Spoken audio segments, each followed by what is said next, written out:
Buenos días, Dios les bendiga. Estamos muy contentos porque ya estamos a un día del aniversario número 37 de nuestra amada iglesia y podemos concluir que en esta experiencia comunitaria Dios nos ha bendecido como jamás hubiese sido posible en nuestras individualidades. Cuando la Biblia habla sobre el tema de las relaciones interpersonales, es muy directa, muy clara para dejar ver que precisamente en las relaciones se mide el nivel de madurez alcanzado por nosotros los seres humanos. Por eso, el trato que le damos a las relaciones es sumamente importante porque a la final ellas hablan de nosotros mismos. Funcionan como un espejo que termina desnudando la verdad de nuestras condiciones, de nuestro crecimiento interior o de nuestros estados carentes, conflictivos.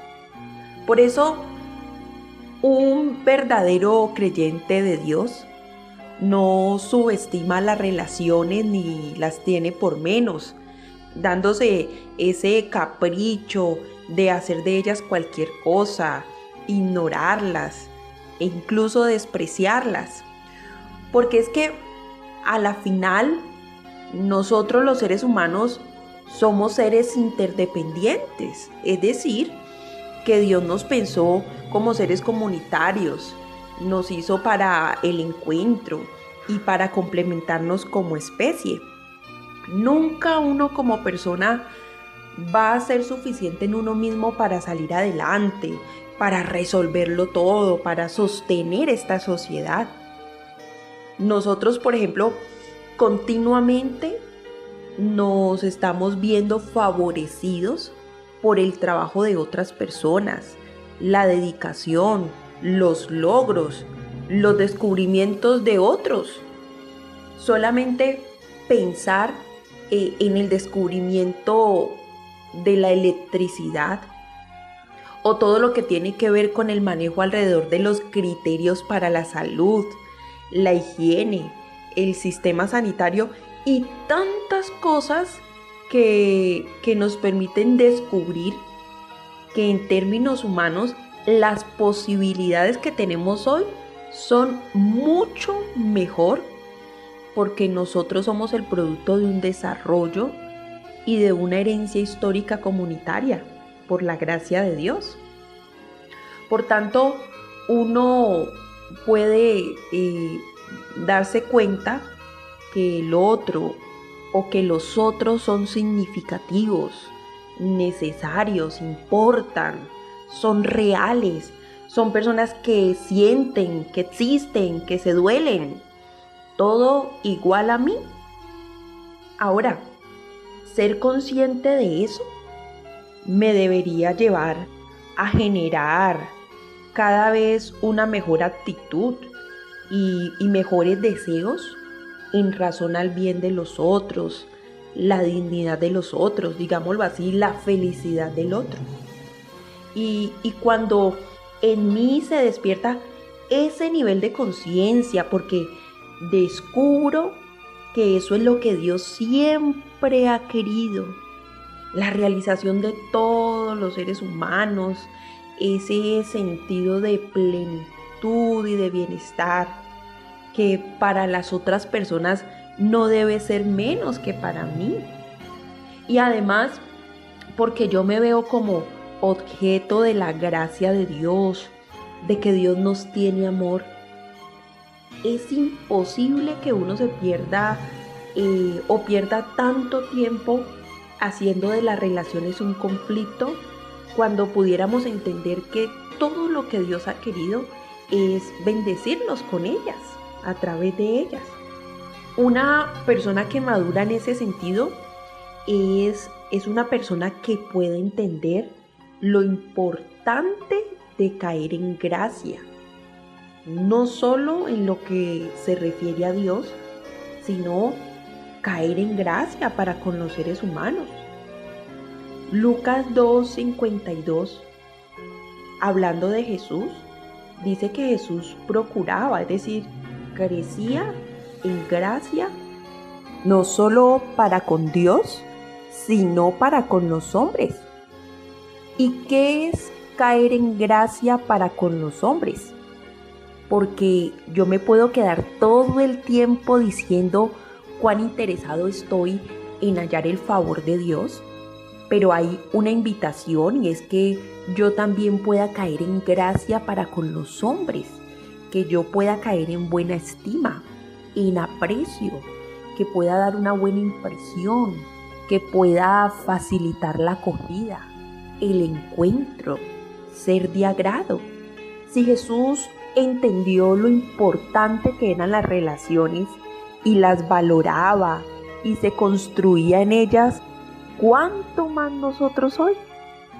Textos como el que nos presenta Proverbios en el capítulo 3, versículo 3, dice: nunca se aparten de ti la misericordia, ¿no? El texto no nos está pidiendo que le tengamos misericordia a Dios porque Él no la necesita. Uno es invitado a tener misericordia pensando en nuestros iguales, ¿no? Nunca se aparte de ti la misericordia y la verdad. Es decir, que yo busque ser honesto, ser una persona limpia, una persona consecuente, que en ningún momento me dé permiso para engañar a los demás, ni engañarme yo mismo. Y sigue diciendo: átalas a tu cuello y escríbelas en la tabla de tu corazón, es decir, de tus afectos, de tu disposición bien intencionada. Y aparecen unos frutos, y hallarás gracia y buena opinión ante los ojos de Dios, delante de Dios y de los hombres. Y aquí se agrega otro elemento que confirma el nivel de gracia que hemos podido despertar, ¿no? Y es a través de la buena opinión desencadenada. La exigencia es mayor, y es que no vamos a procurar solamente gracia, sino que es importante la buena opinión. A la final, lo que el texto está mostrando es que lo que los otros opinen de mí sí importa. Algunos dirán: pero es que la gente siempre va a hablar. Haga lo que uno haga, para bien o para mal. ¿Qué tal ponerle cuidado a todo lo que la gente dice? Yo no vivo de la gente, dicen otros. Bueno, dice Pablo a los Gálatas en una pregunta: ¿busco acaso el favor de los hombres o el de Dios? No, tratando de decir que agradar a Dios es definitivo por encima de los hombres. Pero parte de agradar a Dios es que Dios quiere que yo construya una vida tan consecuente y fiel a lo que Él busca desarrollar en mi vida para mi bienestar, que ese desarrollo indudablemente terminará produciendo un lazo de agrado y buena opinión delante de los hombres. Ahora, pues claro que la gente va a hablar todo el tiempo, pero eso no es distinto a lo que pasa con cada uno de nosotros. Usted también habla. Es decir, de alguna manera nosotros nos creamos opiniones de la gente porque es la manera de simplificar nuestras relaciones, es hacernos una referencia.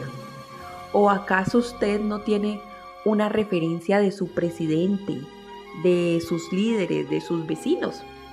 El problema no es que la gente hable, es cuál es el contenido que usted está aportando y que su vida está respaldando coherente o incoherentemente para que la gente tenga de usted el concepto que tiene. De manera que la buena opinión que nos invita el texto a construir se refiere a una buena reputación, una buena fama, en términos cristianos, un buen testimonio, que por ser uno quien es, quede fácil tender puentes de confianza, de respeto, de empatía, porque de ello va a depender, ¿sí? Que muchas puertas se abran o se cierren. Y lo que está enseñando el texto bíblico, lo que nos está recordando, es el grado de responsabilidad que nosotros tenemos en las relaciones que construimos y en los efectos que de ellas vamos a cosechar. Por ejemplo, uno puede ver a Jesús y Jesús, por ser quien era, logró ganarse incluso el corazón de gente impensable, ¿no? Se ganó el corazón de gente ladrona, resentida, agresiva, altiva, torpe, pecadora, por mencionar algunos casos extremos. Y se los ganó a llevarlos a la experiencia de Dios, proponiéndoles una nueva vida. Y Jesús lo logró porque en su madurez rompió con los límites de la reciprocidad, es decir, él no se quedó esperando a ver cómo lo trataban para responder igual o peor. Jesús no elegía quién le caía bien o a quién quería caerle bien y a quién no. Jesús no elegía quién merecía ser tratado de buena manera y quién de mala. No, Jesús era lo que era, no importando quiénes fueran los otros, porque nadie limitaba la posibilidad que Dios le daba a él de ser libre para amar y construir relaciones sin dañarse con ellas, ni caer en ese extremo de ceder a sus principios para encajar en todo tipo de relaciones. Por tanto, Jesús nunca pudo construir la visión de una persona como la de un enemigo, por más agresivo que fuera el trato para con él. Cuando la gente se encontraba frente a su sencillez, su imperturbabilidad, su simplicidad para generar comprensión de la vida, su espontaneidad sincera, su carisma, su coherencia, su autoridad, su compasión, era muy difícil no terminar despertando inquietud y abrir caminos hacia el respeto, la estima, el aprecio para con él. Por ejemplo, ese relato que habla sobre el episodio final de la vida de Jesús, dice que, o mejor, el episodio final de la muerte de Jesús, dice que José de Arimatea y Nicodemo, el primero un hombre miembro del Tribunal Supremo Judío y el segundo un maestro de la ley, un fariseo, son casos de hombres que frente al mensaje confrontador y la denuncia de Jesús en procura de la verdad, podían verse señalados y terminar resentidos e indiferentes frente a Jesús y su mensaje. Pero todo lo contrario, fueron hombres en los que Jesús caló profundamente, de manera que ellos intervinieron frente al procurador Poncio Pilatos para reclamar el cuerpo de Jesús y sepultarlo en un sepulcro que le pertenecía a José de Arimatea, dejando ver eso, que aún después de muerto Jesús seguía despertando gracia para con los hombres. Así que usted y yo no podemos olvidar que uno mismo se encarga de ir construyendo los espacios relacionales, ¿sí?, que a lo largo de la vida se van a constituir en una oportunidad para servir de soporte, de consuelo, de retroalimentación válida, de apoyo, o lo contrario, nos negamos esos espacios relacionales, de manera que nos vamos condenando a quedarnos solos, encerrados en nosotros mismos, con las puertas cerradas y sin ninguna oportunidad para hacernos dignos de confianza y dignos de ser tenidos en cuenta. Por eso uno debe ser responsable del trato que le da a sus relaciones y de trabajarse la vida para convertirse en una bendición y no en una carga, en una persona que se da el lujo de despreciar e ignorar a los otros. Mañana no sabemos en qué circunstancia nos vamos a encontrar para con esas personas que despreciamos. Hay una historia que presenta Segunda de Reyes 4:1 y es la historia de una viuda que se ve desesperada por el cobro de una deuda que tuvo que asumir luego de que su marido muriera, y al venir los acreedores, la intención era tomar a los hijos por siervos como pago de la deuda.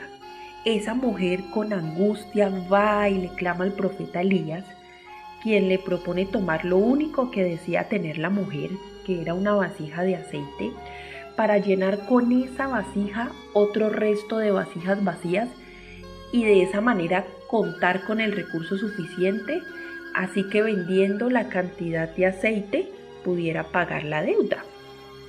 La condición era que la viuda debía conseguir unas vasijas vacías, pidiéndolas prestadas de sus vecinos para que se pudiera gestar el milagro.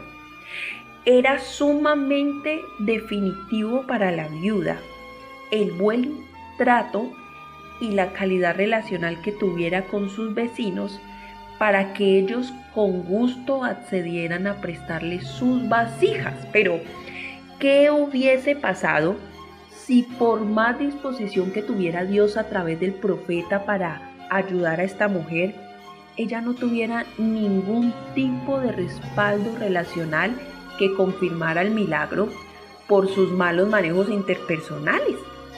Note que la cantidad de vasijas que la viuda consiguiera iba a ser proporcional a la calidad de sus relaciones. Hubo tantas vasijas como tantas buenas relaciones había logrado establecer. Y la bendición o la solución a su problema dependía de la trayectoria de su actitud para construir relaciones válidas, cargadas de aprecio, de estima, de confianza, ¿no? Porque es que Dios no puede obrar al margen de las relaciones y del espacio comunitario que Él ha previsto en su buena voluntad para nosotros, los seres humanos. Es el mismo sentido en el que Pablo le dice a su discípulo Timoteo: yo no quiero que nadie a ti te menosprecie solamente porque tú eres joven para ser líder, pero gánate los espacios con ellos, siendo tu ejemplo en tu modo de hablar, en tu espíritu, en tu manera de creer, en tu conducta, en el amor que tienes, en tu pureza. Y entonces ellos podrán verte con ojos de aprecio, de estima, de modo que superen ese prejuicio que tienen sobre tu juventud como símbolo de inexperiencia para ser figura de autoridad. Tenemos entonces un bonito reto, un reto de crecimiento espiritual y relacional. Y contamos con la ayuda de Dios para cosechar enormes frutos que van a producir lazos y encuentros muy saludables, cargados de oportunidades que nos van a permitir vivir la riqueza de las relaciones a otro nivel. Y sin duda va a producir puentes para la salvación de la vida de los otros y de nuestra propia vida. En medio de tantos momentos duros que tenemos que vivir y de tantas situaciones difíciles donde contar con un otro en la validez de la claridad de Dios nunca va a estar de más. Yo personalmente tuve que pedirle perdón a Dios por el manejo equivocado que hice de muchas relaciones, ignorándolas, no dándoles el valor que Dios me quería enseñar, yo debía darles, saliendo de mis encierros, generando una disposición para que el otro pudiera encontrarme con facilidad. Y gracias le damos a Dios porque nos permite sanarnos, nos da oportunidades para replantear y para poder reconstruir tanto tiempo perdido. Si su situación tiene que ver con eso, entonces voy a invitarle para que finalice usted con una oración personal, una oración a solas, en donde usted le pida perdón a Dios y que usted pueda darse el gusto de creerle a la forma que Dios ha decidido para bendecirnos en lo comunitario, en el encuentro. Y si su situación es de gratitud por el respaldo de aquellas personas que han sido claves en su desarrollo como persona y el bienestar de su vida, pues también hágalo. Incluso es bueno orar por aquellos que no nos han visto con buenos ojos, aquellas personas que quizás no le generamos tanto aprecio, ¿no? Orar por los enemigos hace parte de nuestro trabajo y crecer dando una mejor medida de madurez, ¿no? Así que le invito a que en los próximos minutos saque usted un espacio de oración personal. Dios les bendiga a todos. Un abrazo fuerte.